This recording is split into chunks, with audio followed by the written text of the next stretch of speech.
జగన్మోహన్ రెడ్డి గారిని liquor scam లో arrest చేస్తామని చెప్పి అంటున్నారు. అరెస్ట్ చేస్తారంటారా? అరెస్ట్ కాదండి, అసలు ఆయన ముందు మంచిది కాదు. చాలా మంది చచ్చిపోయారు, అసలు మంచిదే కాదు. మీకు అలవాటు ఉందా? నాకు అలవాటు లేదు. బాలేదని చెప్పి అంటున్నారు. దాన్ని చచ్చిపోయారు బోల్డ్ మంది అండి. నాకు బోల్డ్ క్యాటింగ్లు వచ్చింది చచ్చిపోతే. అది దినాల మొనాలు ఏడు వస్తుంటాయిగా. అది మంచి ముందు కాదు.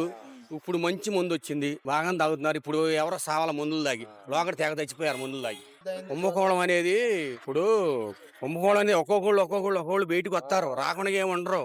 ఇప్పుడు దొంగోడు ఇవాళ కాకపోతే రేపు కాదు ఎల్లుండేనే ఆగదగాయా. దొంగతనం బయట పడిద్ది కదా.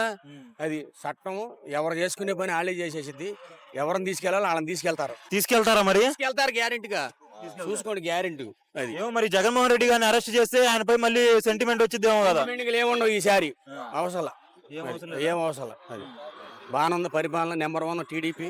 బెల్ట్ షాపులు ఎక్కువ అని చెప్పి అంటున్నారు. మరి బెల్ట్ షాపులు ఎక్కువ అయినాయా? మరి బెల్ట్ షాపులు ఎక్కువ అయ్యేదే ఉంది. ఇప్పుడు మనలాంటి వాళ్ళు వేసుకున్నారు, ఆయనకి అక్కడక్కడ తగిలింది. మరి ఏదైనా వ్యాపారమే కదా అది కూడా. అది వ్యాపారం అంటే మరి ఆదాయానికి గండి కొడుతున్నట్టు కదా, ప్రభుత్వ ఆదాయానికి బెల్ట్ షాపులు పెడితే. ఇలా మనం ఎక్కడ ఆపుతామయ్యా? ముందు తాగే వాళ్ళని ఆపలేం కదా. పొద్దుగూరు పని చేసి వస్తాడు, ఏదో 90 పోయి తాగుతాడు, తప్పదుగా. మనం ఏం ఆపుతాం? మరి అది లేదుగా. తాగితేనే పనులు చేయగలమా? మరి అదేగా. ఇప్పుడు అది లేదుగా. ఇవాళ ఆ ముందేగా. ఇవాళ పింఛన్లు కానీ బొంచులు కానీ ఏదైనా కానీ ఇవ్వాలంటే అవి ఉంటేనే వ్యాపారం. అది ఏం లేదుగా. అంటే తాగమని చెప్పి ప్రోత్సహిస్తున్నారు మీరు.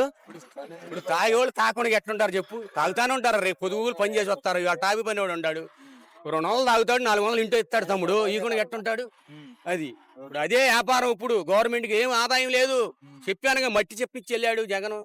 దాన్ని సత్తనారు. ఏం చేయాలి అర్థం కాక వీళ్ళు కూడా అప్పుల మీద అప్పులు తెస్తున్నారు వీళ్ళు కూడా. అది అయితే అప్పుడు మద్యం నాణ్యత అనేది బాగాలేదని చెప్పి అంటున్నారు కదా, ఇప్పుడు ఎలా ఉందండి? బాగుంది. ముందు బాగుంది, ఏం బాగలేదు. అమ్మగానే చాలా మంది చూసి అడుగుతుంటాక ముందు అప్పుడు బాగుంది ఇప్పుడు బాగుంది అంటే ఇదే బాగుందని అంటారు. రేట్లు ఎలా ఉన్నాయి ఇప్పుడు? రేట్లు అప్పటికి ఒకే రేట్లు పెట్టుకుంటారు. ఒకే రేట్లు తగ్గిలేదా? రేట్లు ఏం తగ్గితే 10 రూపాయలు 20 రూపాయలు తగ్గిస్తారు. ఏముంది అది 10-20 తగ్గించారా లేదా? తగ్గించారు. నేను విన్నది ఏంటంటే కొన్ని చోట్ల లైసెన్సులు తీసుకున్న వాళ్ళు బార్ యజమానులు ఏం చేస్తున్నారంటే బాటిల్ మీద ఎంఆర్పీ కన్నా 20-30 ఎక్కువ అమ్ముతున్నారని చెప్పి విన్నాను. అలా జరుగుతుందా? గిట్టినోళ్ళు బోల్డ్ రకాలు చెబుతారు కానీ అన్ని మసి గుట్టగాల్చి మీద ఏం లేదు. అది నెంబర్ 100 ఏం బాగలేదు. ఓకే.